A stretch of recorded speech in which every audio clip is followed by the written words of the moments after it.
अस्सलाम वालेकुम जी। आज का टॉपिक हमारे पास विल्सन क्लाउड चैम्बर है। अब बुनियादी तौर पे हमारे पास एक ऐसा यानी एक डिफरेंट काइंड ऑफ डिटेक्टर शुरू होने लगे हैं, जो कि एक तरह से हम विजिबिलिटी पे जो डिपेंड करते हैं कि हम विजिबिलिटी को देख के ग्राफिक देख के हम तय करते हैं कि आने वाला पार्टिकल क्या था, उसका एनर्जी क्या थी। तो उसमें सबसे बुनियादी और पहले बनने वाले डिटेक्टर्स में से विल्सन क्लाउड चैम्बर है।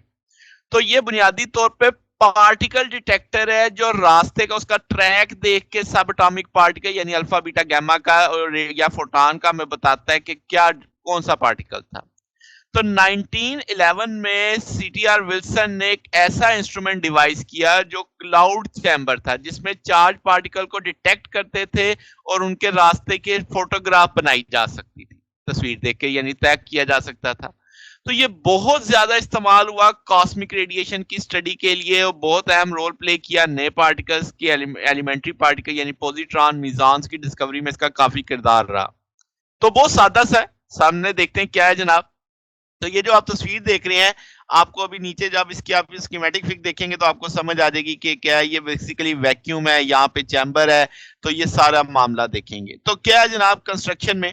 तो आपके पास ये apparatus एक एयर टाइट सिलेंड्रिकल चैम्बर पे मुश्तमिल होता है, जिसके दीवारें और सीलिंग सारी किसकी बनी होती है, ग्लास की बनी होती है, जैसे आप इस तस्वीर में देख रहे होते हैं। इसमें एक मूवेबल पिस्टन भी आपको दिखाई देता है। ठीक है, ये चैम्बर में किसी किस्म की डस्ट वगैरह नहीं है, यानी डस्ट फ्री है। और ये जो आपका ये पिस्टन है, इसके ऊपर एक पैड लगा होता है। इस पैड पे क्या होता है, अल्कोहल यानी आपने भरी होती है। तो यहाँ पे जो अंदर हवा है उसमें अल्कोहल वेपर यानी मिक्सचर होता है एयर के साथ। तो आपने क्या करना होता है कि जनाब ये वेपर्स जो अंदर है, यहाँ पे जो एयर है वो एक सैचुरेटेड स्टेट तक लेके जानी होती है, कि यानी इस चैम्बर के अंदर एयर में मैक्सिमम मैक्सिमम हद तक जो अल्कोहल है वो वेपराइज हो, सैचुरेट सुपर सैचुरेटेड स्टेट में हो। फिर तो पिस्टन को आप बड़ी तेजी से मूव करते हैं, रैपिडली एडियाबैटिक एक्सपेंशन देते हैं। अब एडियाबैटिक एक्सपेंशन होगी, टेम्परेचर गिरेगा। जब टेम्परेचर गिरेगा तो आपके पास क्या होगा कि वहां पे एक तरह से क्लाउडी फॉर्मेशन बन जाएगी। तो आपके पास जो ये साथ में वुडन ब्लॉक्स है, जो एयर स्पेस उसके अंदर है, यानी वो कम बढ़ जाएगी। तो पिस्टन जो कनेक्ट करेंगे हम किससे, एवेक्यूएटेड ग्लास ट्यूब से। यहाँ पे ये देख रहे हैं, यहाँ पे वो जो ऊपर आप ये देख रहे थे, इसके अंदर वो सारे यानी एवेक्यूएट कर देंगे ग्लास वेस वॉल के जरिए। तो ये चैम्बर को फिर हम मरकरी वेपर से लेमिनेट कर देंगे ताकि अंदर के हालात नजर आ सकें। दो कैमरों की मदद से हम फोटोग्राफ ले सकेंगे ट्रैक की। अब कैसे होगा वो सारा मामला देखते हैं। तो आपको इसका सारा समझ आ गया। ये जो बैटरी लगी हुई है, ये एट द एंड को जितने आयंस इसके अंदर आ जाएंगे उसको क्लियर करने के लिए ये इस्तेमाल होगी। अच्छा, तो चैम्बर को हमने जैसे मैंने कहा सुपर सैचुरेटेड आपने वेपर से फिल कर दिया है, वाल ओपन कर दिया है। एयर जो पिस्टन के नीचे थी वो कहाँ चलेगी, ग्लास वेसल में चली गई, जिससे पिस्टन अचानक सडनली पुश हो जाएगा। तो क्या होगा, तो इससे जो आपके पास गैसेस मिक्सचर है वो एक्सपेंशन पे जाएगा, एडियाबैटिक एक्सपेंशन होगा, सुपर कूल्ड हो जाएगा। अब इसके बाद जब आयनाइजिंग पार्टिकल वहां से गुजरेगा वो गैस को आयनाइज करेगा, पॉजिटिव आयन नेगेटिव आयन बनेंगे। तो वो आपके पास यानी जहां जहां से पार्टिकल गुजरता जाएगा, जाहिर है वो आयनाइजेशन करता चला जाएगा। तो वो जो क्लाउड सा फॉर्मेशन बन चुकी है अंदर, वहां पे आपको अब एक ट्रैक दिखना शुरू हो जाएगा जहां जहां से वो पार्टिकल गुजर रहा है, इंसिडेंट पार्टिकल। ठीक है, तो आपको जैसे मैंने कहा एक्सट्रीमली फाइन ड्रॉपलेट्स आपके फाइन होंगे जहां से यानी आइंस प्रोड्यूस हो रहे होंगे। तो ये ड्रॉपलेट बुनियादी तौर पे ट्रैक बना रहे होंगे किसका, आयनाइजिंग पार्टिकल का, क्लियरली विजिबल होंगे। ठीक है, तो इनकी तस्वीर बनाई जा सकती है।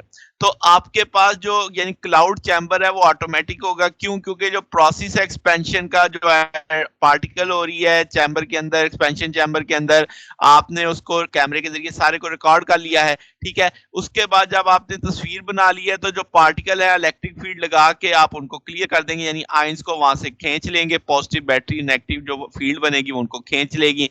तो चैम्बर रेडी हो जाएगा अगली तस्वीर खींचने के लिए। अब तस्वीर वो खिंचती कैसे, बनती कैसे, वो आप जैसे कुछ देख भी रहे हैं कि आप आइडेंटिफाई कर सकते हैं उसके रास्ते से। डिफरेंट पार्टिकल्स का डिफरेंट तरह का ट्रैक होगा। अल्फा पार्टिकल चूंकि बहुत भारी होते हैं, हाईली आयनाइजिंग होते हैं, तो उनका जल्दी आयनाइजिंग होता है, तो उनका रास्ते ज्यादा लंबा भी नहीं होगा। तो आपके पास जैसे आप देख सकते हैं कि ये जो उनके रास्ते हैं स्ट्रेट हैं, फिर थिक है, आपके पास ज़्यादा उसकी रेंज भी इतनी ज़्यादा नहीं है, चूँकि आयनाइज़िंग पावर ज़्यादा है, तो ये अल्फ़ा पार्टिकल के होंगे। फिर बीटा पार्टिकल देखें तो आपके पास बहुत लाइट होते हैं, लेस आयनाइज़िंग होते हैं और ज़िगज़ैग चलते हैं, तो आपको वो इस तरीके से ये बीटा पार्टिकल के रास्ते इस तरह के नज़र आ जाएँगे।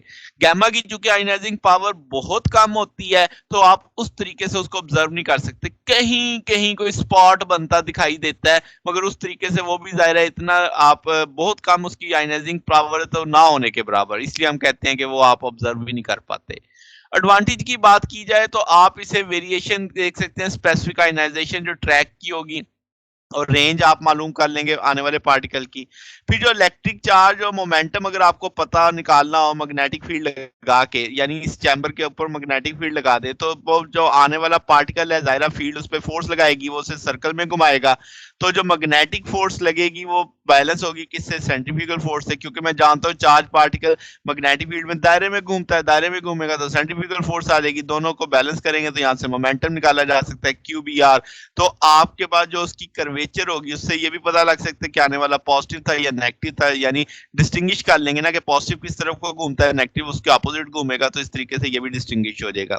लिमिटेशन की बात करें तो आपके पास यानी आप आपको उसकी फोटोग्राफ की ट्रैक पे यानी सेंस पे श्योर या नहीं होते, आप नहीं होते कि वो कुछ भी हो सकता है वहाँ पे।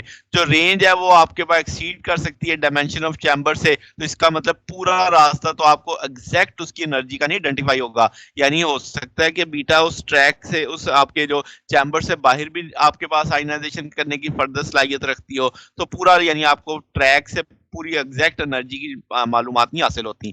फिर आपके पास अनसर्टेनिटी रहती है कि ये जो आपके पास नेचर ऑफ न्यूक्लियाई है, वो जो आर्म्स बन रहे हैं फोक ट्रैक के, वो क्या है।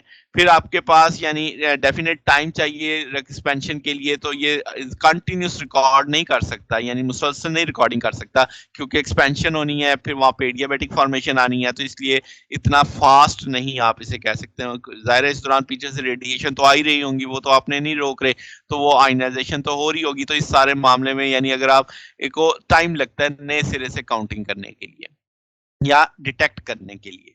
तो ये हमारे पास आज का टॉपिक था। अगर आपको इसमें कोई बात पूछनी हो, डाउट हो, तो नीचे कमेंट्स में पूछ सकते हैं। वीडियो अच्छी लगी हो तो वीडियो को लाइक कीजिएगा, दोस्तों के साथ शेयर कीजिएगा, चैनल को सब्सक्राइब कर दीजिएगा।